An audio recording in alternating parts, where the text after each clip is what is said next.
എന്താണ് വയനാട്ടിൽ സംസ്ഥാന സർക്കാർ ചെയ്തത് എന്ന് ചോദിച്ചു കഴിഞ്ഞാൽ ഈ കോടതിയിൽ കേസ് നടത്തിപ്പല്ലാതെ ഒരു വീടിൻ്റെയെങ്കിലും പണി തുടങ്ങിയോ? ഒരു റോഡിൻ്റെയെങ്കിലും പണി തുടങ്ങിയോ?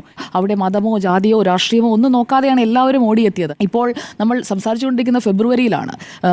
ഇനി ഒരു വർഷം തികയാനായിട്ട് എത്ര മാസമാണ് ബാക്കിയുള്ളത്? മാർച്ചും ഏപ്രിലും മെയ്യും ജൂണും കഴിഞ്ഞാൽ ഒരു വർഷമായി. ഈ വർഷം തന്നെ പുനരധിവാസം പൂർത്തിയാക്കുമെന്ന് പറയുമ്പോൾ അവിടെ നമ്മൾ എവിടെ വരെ ചെയ്തു? ഇവിടെ ഇപ്പോൾ പുനരധിവാസത്തിന് 529 കോടി രൂപ 50 ലക്ഷം വായ്പ കിട്ടിയിരിക്കുകയാണ്. പക്ഷേ ആ വായ്പ എങ്ങനെ വിനിയോഗിക്കും? ഈ കാശ് കൊണ്ട് ഞങ്ങൾ എന്ത് ചെയ്യാനാ, അല്ലെങ്കിൽ ഇത് എങ്ങനെ വിനിയോഗിക്കും എന്ന് കൈമലർത്ത് നിൽക്കുകയല്ല വേണ്ടത്. ഈ കൈമലർത്തൽ തുടങ്ങിയിട്ട് കുറെ കാലമായല്ലോ. എന്ത് ചെയ്തു എന്ന ചോദ്യത്തിനുള്ള മറുപടി എവിടെയാണ്?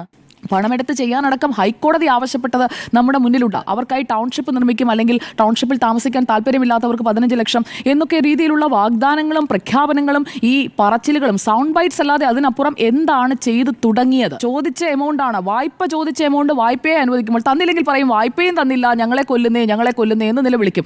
ഇതിപ്പോൾ ചോദിച്ച വായ്പ തന്നു കഴിഞ്ഞപ്പോൾ ഇത് ഞങ്ങൾ എങ്ങനെ വിനിയോഗിക്കും? വിനിയോഗിക്കാനായിട്ടുള്ള പദ്ധതി തയ്യാറാക്കി ആ പദ്ധതിയുടെ പൂർത്തീകരണം ഈ സമയപരിധിക്കുള്ളിൽ, നിങ്ങൾ വായ്പ തന്നത് ശേഷമുള്ള ഇത്ര ദിവസത്തിനുള്ളിൽ അത് പൂർത്തീകരിക്കാൻ സാധിക്കില്ല എന്ന് കേന്ദ്രത്തെ അറിയിക്കാമല്ലോ.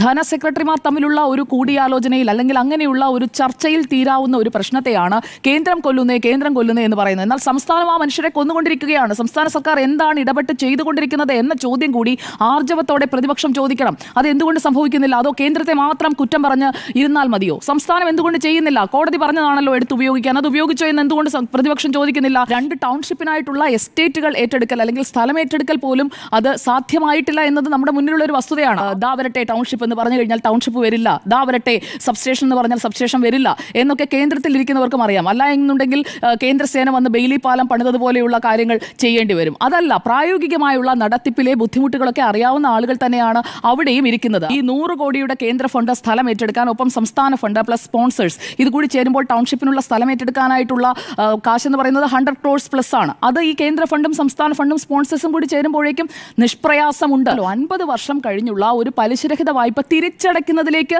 ഫോക്കസ് ചെയ്യുന്നതിന് പകരം ആ കിട്ടിയ തുക വിനിയോഗിക്കുക. അതായത് കേന്ദ്ര മാനദണ്ഡങ്ങൾ അനുസരിച്ച് അല്ല, നിങ്ങൾക്ക് ആവശ്യമുള്ള രീതിയിൽ ചെലവഴിക്കാനായി ഒരു 120 കോടി ജനുവരി 10 കോർട്ട് ഓർഡർ ഉണ്ട്. അതെവിടെയെങ്കിലും ഉപയോഗിച്ചോ? അത് ഉപയോഗിച്ചുകൊണ്ടുള്ള എന്ത് പ്രവർത്തനമാണ് തുടങ്ങിയത്? കോടതി പറഞ്ഞതാണല്ലോ. അപ്പോൾ